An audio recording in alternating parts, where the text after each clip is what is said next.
Okay, അസിത Sageer, അങ്ങനെ ഒരു സാധ്യത അസിത കാണുന്നുണ്ടോ ഒരു പൊളിറ്റിക്കൽ സ്റ്റുഡന്റ് എന്ന നിലയിൽ?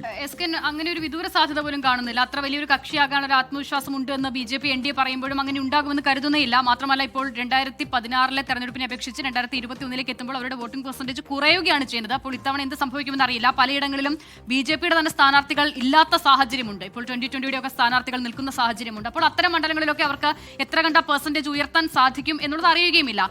ഇനിയിപ്പോൾ ഈ സീറ്റ് എണ്ണത്തിൽ LDF-ഉം UDF-ഉം അധികം വ്യത്യാസമില്ലാതെ അല്ലെങ്കിൽ ഭരിക്കാൻ ഉള്ള ഒരു മാർജിനിൽ ഒരു ആശങ്ക ഉണ്ടാക്കുന്ന നിലയിലേക്ക് ഒരു സംഖ്യയിലേക്ക് എത്തിയെന്നിരിക്കട്ടെ. അപ്പോൾ അവിടെ എന്തോ ഒരു റോൾ എടുക്കാൻ കഴിയുമെന്നുള്ളതാണല്ലോ BJPയുടെ പ്രതീക്ഷ. പക്ഷേ SK ഞാൻ കരുതുന്നത് അങ്ങനെ ഒരു സാഹചര്യത്തിലേക്ക് വരികയാണെങ്കിൽ ഈ രണ്ട് മുന്നണികളിലുമുള്ള ചെറുതും വലുതുമായ ഘടകകക്ഷികളുണ്ടല്ലോ, ഇവർ നിർണായകമായ ശക്തികളാകും എന്നുള്ളതാണ് എന്റെ വിലയിരുത്തൽ. അവരുടെ ഡിമാൻഡിനനുസരിച്ചാകും പിന്നീട് എന്ത് എന്നുള്ളത് തീരുമാനിക്കപ്പെടുക. അല്ലാതെ അവിടെയും BJPക്ക് ഒരു നിലയിലുള്ള രണ്ട് മുന്നണിയിലും അസ്വസ്ഥതയൊക്കെ ബാധിച്ച ചില ഘടകകക്ഷികളുണ്ട്. അവരായിരിക്കും തീരുമാനമെടുക്കാൻ പോകുക. അതെ, അവരായിരിക്കും തീരുമാനമെടുക്കാൻ പോകുക. അതിനപ്പുറം BJPക്ക് ഒരു നിലയിലുമുള്ള ഇടപെടൽ നടത്താൻ കഴിയുമെന്ന് ഞാൻ കരുതുന്നില്ല.